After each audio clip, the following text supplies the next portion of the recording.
the stuff that's going on in the news with R. Kelly and Puff Daddy and all of that other stuff, when it comes to celebrityism, do you feel like there's no boundaries, nothing that you guys can't do?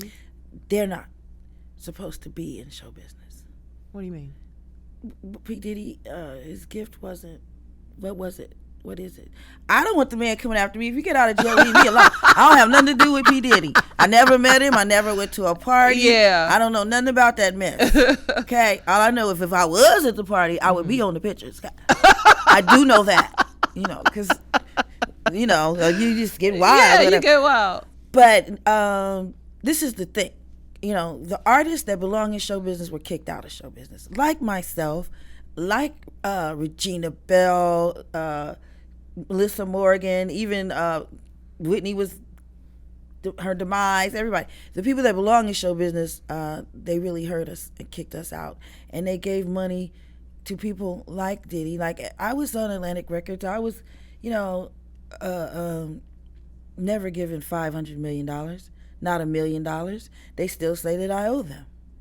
But you gave P. Diddy $500 million. You give no shade against Cardi B because, there's a place for her, I suppose. Mm-hmm. But she hasn't made a record in 7 years. And you continuously give her gifts, loud about we love her on our label, this and that.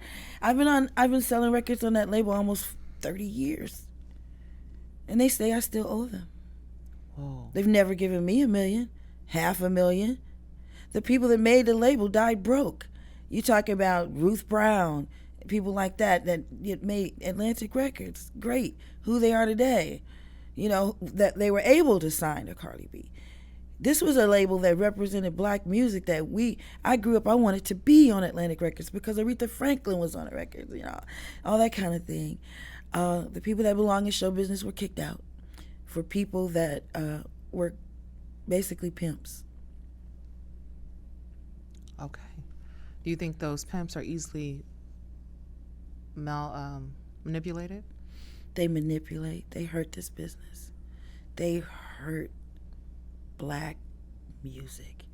And if you knew how hard it was to get black music on the radio, other than just, the local small radio station, and how hard the radio stations fought to just get to be a black owner, the Radio Ones of the world and stuff like that.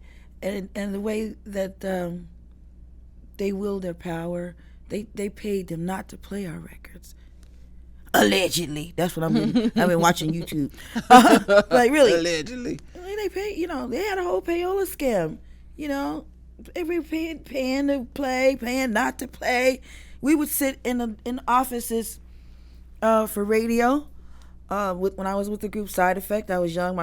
We'd go on promotional tours and sit outside and wait for the, program director, what have you, and Queen, the representative from Queen, We Will Rock You, would walk in the station, and they'd get Queen on the black station, and we'd be sitting there hoping to get played, and we wouldn't. And it's still that way. Artists, come on now. We just don't think about it because you hear music, you hear it all the time, whatever. We don't even see our artists. They put no shade to nobody. I don't want no smoke. But that's what they be saying now. You're a legend, so you can speak the truth. Cardi B and Megan Thee Stallion had no business bumping vaginas on the Grammys. I was humiliated, and I don't have anything to do with that.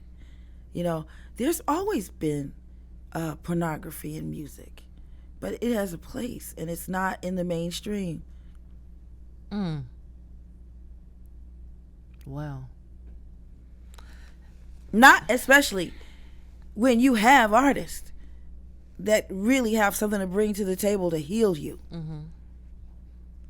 Yeah. And I agree with you. I was just watching Hustle and Flow, and those people were super talented. And there's one guy on there, and he's a mumble rapper.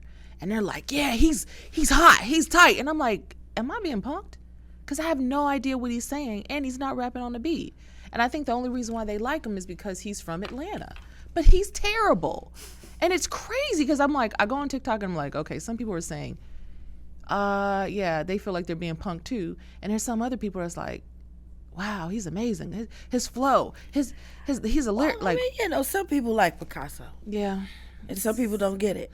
That's not what we're talking about. Books. That's not what we're talking about, though. Right. We're not talking about that. We're talking about artists that were in this music business that made their way through all the muck and crap. Mm-hmm. And our own people, okay, put us down. I'm talking about P. Diddy and them. Mm-hmm. There was this, you go back to 94, up until now, you check out the black music and see where it came from. I literally was about to ask you, do you remember when rap was like positive and when it changed? Of course. Rap has been around for years. There's Cab Calloway was a rapper. He had a book called the Hepcat Dictionary. Mm-hmm. And you can look it up on Google. It was rap. Hambone is rap. Hambone, where you been? That's rap. Mm-hmm. We've been rapping. And it was positive. It talked about the things in our lives and stuff like that. Now, if these guys are out here just saying, you know, I shot my friend and you got to get a body on you, or you ain't got no bodies on your gun, you ain't shit. And I heard a record today that said, put the DICK in my hand, on your tongue. I was like, what? The Amazon man was playing that. Why are we listening? Why are we having to do this? Our children can't even listen to black radio. They can't listen. My grandson knows Sam Smith and all those people. Mm-hmm. You know what I mean? It's not fair. It's not right. Yeah. So yeah, I got a little issue. Yeah. I was just literally about to ask you, what's the definition of an industry plant? Because I feel like I'm starting to see more. I never heard of that. Till recently with all the stuff, you know, I don't know. So I thought an industry plant was just like somebody who you like, everybody's working real hard and this person come out of nowhere and you're like, where you come from? That's, I don't know, the plant thing, I don't know. It's just, I think it's a group of people that decided to make money on this artist. Mm-hmm. And they're going to do whatever it takes to do that. Yeah. And then they have control. There used to be a saying, you make an artist, you make a star, you have a star. Mm-hmm. To manipulate, to do whatever you want. Let me tell you, I used to work on Housewives. Mm. And I remember hearing producers say that they try not to choose anybody who's already famous. They want to build you up so they can tear you down. And make it own, so you don't ask questions. And you know, you should be paying 15% and they're getting 25%. Mm-hmm. And stuff like that. Hey guys, welcome to our YouTube channel. Make sure you subscribe, like, share, and comment. You never know what I might be in the comments. And also, thank you guys for continuing to watch.